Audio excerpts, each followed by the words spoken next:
ঢাকায় গুলিবিদ্ধ ইনকিলাব মঞ্চের মুখপাত্র শরীফ ওসমান হাদির গ্রামের বাড়িতে চুরির ঘটনা ঘটেছে। ঝালকাঠির নলছিটি উপজেলার পৌর এলাকার ৪ নম্বর ওয়ার্ডে অবস্থিত ওই বাড়িতে শুক্রবার দিবাগত রাতে চুরির ঘটনা ঘটে বলে নিশ্চিত করেছে নলছিটি থানার ভারপ্রাপ্ত কর্মকর্তা আরিফুল আলম। ওসি আরিফুল আলম জানান, ঘটনার সময় বাড়িতে পরিবারের কোনো সদস্য উপস্থিত ছিলেন না। ধারণা করা হচ্ছে একটি জানালা ভেঙে চোরেরা ঘরের ভেতরে প্রবেশ করে। খবর পেয়ে পুলিশ ঘটনাস্থলে গিয়ে প্রাথমিক তদন্ত শুরু করেছে। পরিবারের সদস্যদের সঙ্গে কথা বলা হচ্ছে এবং আইনানুগ ব্যবস্থা প্রক্রিয়াধীন রয়েছে। প্রতিবেশী গোলাম কিবরিয়া রিয়াদ জানান, ভোর রাতে নামাজের উদ্দেশ্যে বের হলে শরীফ ওসমান হাদির বাড়ির পেছনে দুজনকে দেখতে পান।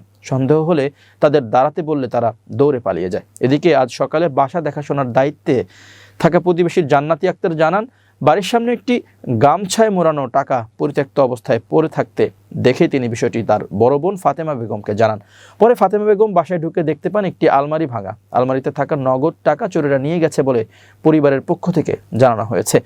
শরীফ ওসমান হাদির চাচাতো ভাই সিরাজুল ইসলাম বলেন, কেউ না থাকার সুযোগে জানালা ভেঙে চোর ঘরে ঢোকে। কি পরিমাণ মালামাল নেওয়া হয়েছে তা এখনো নির্দিষ্ট করে বলা যাচ্ছে না। উল্লেখ্য, শুক্রবার দুপুর 2:15টার দিকে রাজধানীর বিজয়নগর পানির ট্যাঙ্কির সামনে শরীফ ওসমান হাদিকে গুলি করা হয়।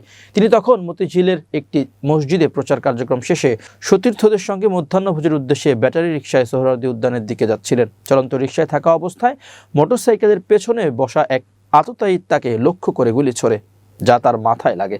গুলিবিদ্ধ অবস্থায় প্রথমে তাকে ঢাকা মেডিকেল কলেজ হাসপাতালে নেওয়া হয়। সেখানে মস্তিষ্কে অস্ত্রোপচার শেষে খুলে রেখে তাকে বসুন্ধরা আবাসিক এলাকায় অবস্থিত এভার কেয়ার হাসপাতালে স্থানান্তর করা হয়। বর্তমানে তিনি সেখানে নিবিড় পরিচর্যা কেন্দ্রে চিকিৎসাধীন রয়েছেন। চিকিৎসকদের ভাষ্য অনুযায়ী তার অবস্থা এখনও সংকটাপন্ন। হাদির গুলিবিদ্ধ হওয়ার খবর পেয়ে সেদিনই পরিবারের সদস্যরা ঢাকায় রওনা দেন বলে জানিয়েছেন স্বজনরা।